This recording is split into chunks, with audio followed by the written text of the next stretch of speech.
Hey guys, this is Shaq from Gaming Ed, and damn, it's been a while since I played RPG correctly, so I'm here to bring you the Final Fantasy XIII review. These are some amazing visuals that you won't see in any other RPG to date. It's just fantastic when it goes to cutscene. Playful little critter, isn't he? Yeah. The major aspect that I really enjoy in the game is how the squad of 6 people actually come together and how their stories are intertwined in the full game. Yeah, like on the seafood buffet. Seafood, cute. Guys, here it comes!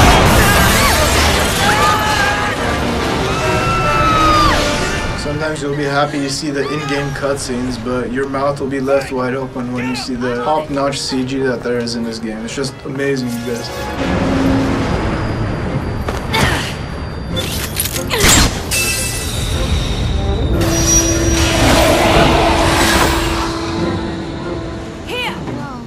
First of all, I'd like to say that there is no bullshit with Square Enix. They have a huge reputation of coming and making great games, setting the bar for the industry, and a lot of other companies just look up to them.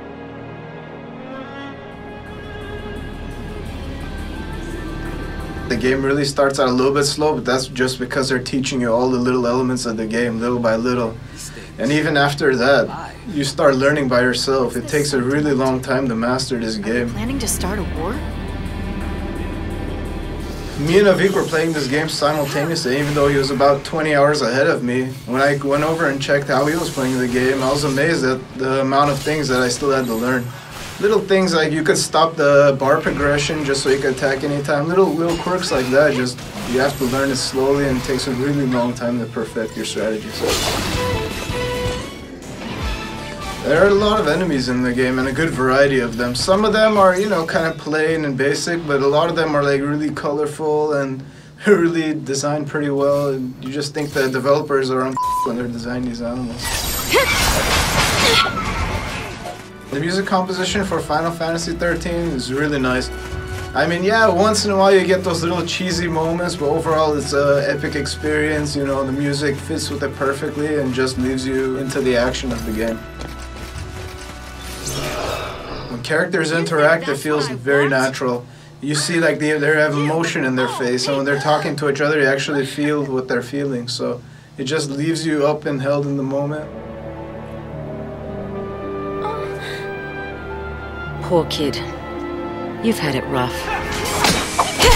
Combat system is done pretty well. What is a turn-based systems? I didn't have great expectations for it, but turns out I was wrong. Turns out it was pretty great. As you level up your characters, you start learning more abilities. Say you have lightning as your commando. Slowly, maybe around level 2 commando, you'll start being able to launch your enemies straight up in the sky and just f them up. Let me run you through a basic battle. So you have your squad. Anytime you click auto battle, you're basically doing a basic attack. However, if you want to better defeat your enemies, you want to cast Libra Scope and find out their weaknesses. Say their weakness is electricity. Now your caster will be casting electricity to better defeat your opponents.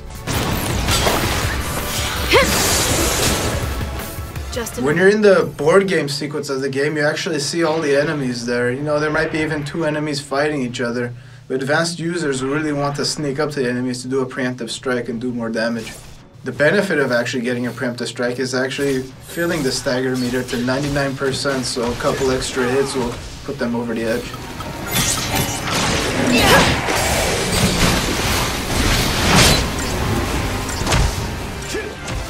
Timing is of the essence in this game. Well, yeah, in a decent amount of time you could defeat a battle in about 3 stars, but the point is you want to beat 5 stars and get more Christogen and basic materials. A key part of this is the paradigm shifts. You don't want to shift after every attack basically. If the timing is great, your bow will be automatically refilled. By the time you reach really hardcore enemies, you'll be knowing what to shift and when. Basically adding to the maximum damage that you can do.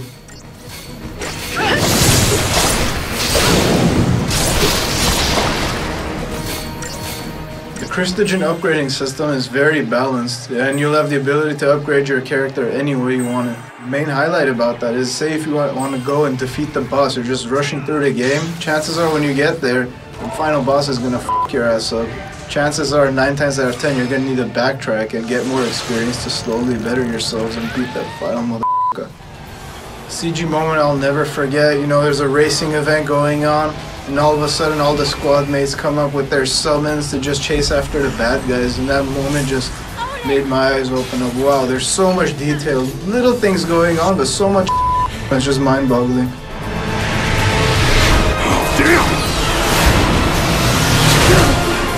Now!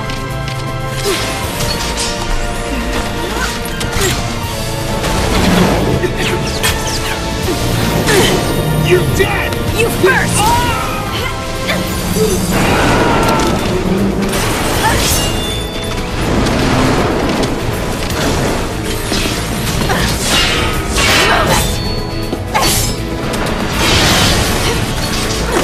Let's go!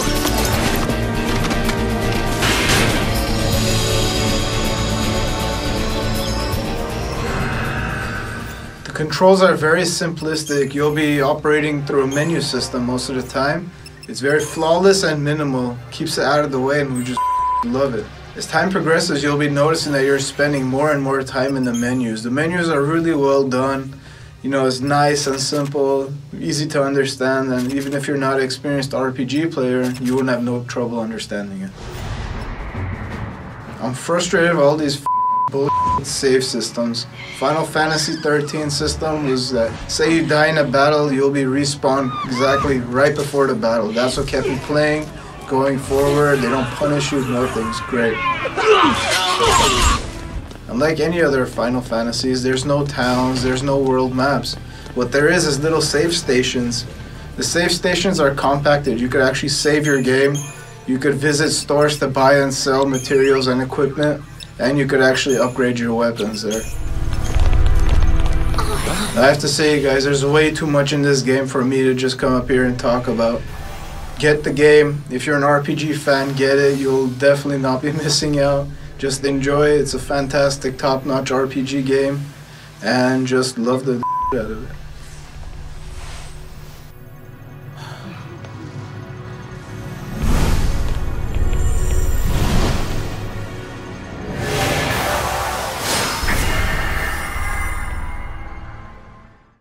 That's an aside to the game, just a little personal expectation. I was kind of disappointed in that Saz did not actually get to at least minimally dry hump Vanille throughout the whole game. I mean, they spent so much time with each other. Kind of frustrated me, but, you know, you can't have everything. You can't have everything, that's it.